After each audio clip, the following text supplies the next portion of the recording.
Good morning.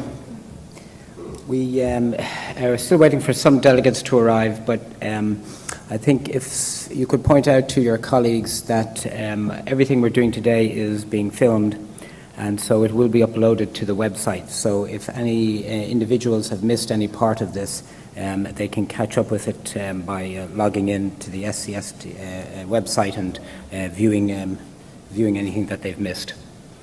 So, like all good interims, I'll start with an apology. Ben Bridgewater couldn't be here to show his the results of his trawling through the database to look to help us define, if you want, the population of patients we're going to discuss today. So I'll fill in by showing some of those slides. So if I start to mention what we're trying to achieve, we have a spectacular array of individuals who have come along today, and you'll see them during the day. The international faculty, it's unusual to get them all in the same room, so it really is a privilege for you, and I'll just point that out to you, to be able to listen to genuine world experts discussing the field of aortic surgery. In this masterclass, as usual, Ian Wilson has been very ambitious and asked us to cover a lot of ground. So we tried to, as best, to divide it into 4 areas. And initially, we wanted to discuss the incidence and the pathology of aortic regurgitation, particularly as it relates to UK and Ireland. Well defined before, and the databases have not been good at capturing this information. We'll discuss that. Subsequent to that, we want to move on to considerations in reconstruction of the aortic valve, both in terms of leaflet repair and root replacement and repair. We'll then move on in the afternoon to discuss aortic leaflet repair specifically and comparing it to aortic valve replacement. And during that afternoon session, we will have a debate, a pro and con debate, which I'm sure you'll find both informative and entertaining. We're going to finish off the afternoon. If we can manage to get Dr. David over from Toronto, we're going to use him as best we can and to the fullest extent. And so not only is it a privilege to have him to explain a lot of the valve-sparing route as it has evolved under his guise over the years, but we'll have him also for the wet lab demonstration where we'll discuss some of the aortic routes techniques that have as they have evolved over the years. So, as I say, I'm here for Ben just to provide some of the information that he gleaned from the databases. When we discussed this about 2 years ago at the STS University, one of the issues that came up was we did not understand, if you want, the population as it related to Ireland and the UK.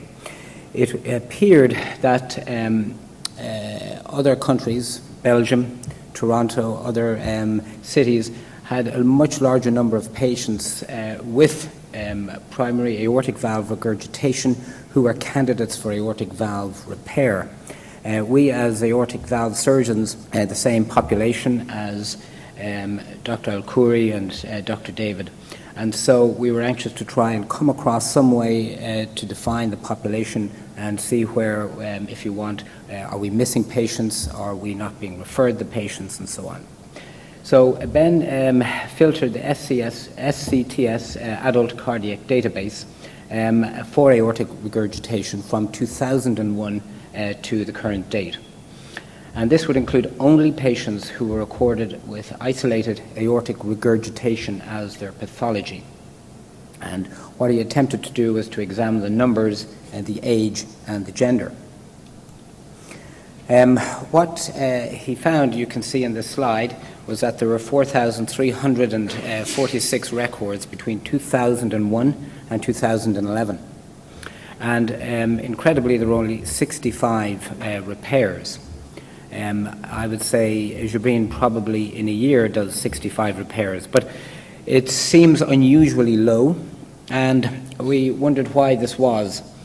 We've wondered, is it an issue that surgeons have been reluctant to undertake aortic valve repair surgery, or is it that we're just missing a lot of patients? For example, Could a number of these patients, a significant number, be included, say, in the congenital database? And we should be looking at CCAD or other databases between the UK and Ireland to find these patients. And are we classifying the data correctly? These were questions that Ben raised, and obviously will now be addressed over the upcoming years to try to garner some more information and glean as much from the databases as they currently exist. Anyway, given those numbers, over 4,000 patients, the average age of patients undergoing repair, 65 patients, remember, was 48 years. For replacement, the average age was 56 years. As regards replacement, there were 3,184, with 73% male and 65% of men. 49 patients underwent repair. So he wished to summarize by saying he's filtered on isolated aortic valve procedure.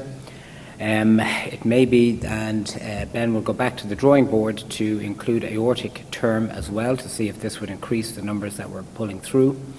Ben felt an aortic expert to engage with this analysis, in other words, to those who have involved people who have familiarity with databases to look for this information specifically. There is a need and an obvious willingness to cross-check with the congenital database to see if we can capture more of this information, and to cross-check, of course, with surgeons for face validity. That would be important. If what we have is valid, the number is unacceptably low, I think, by modern standards, and we need to address then why is the number so low and what needs to change. For example, do we need to ensure that we train and learn as surgeons more from those who are doing a lot of these, and obviously pass that on to our trainees?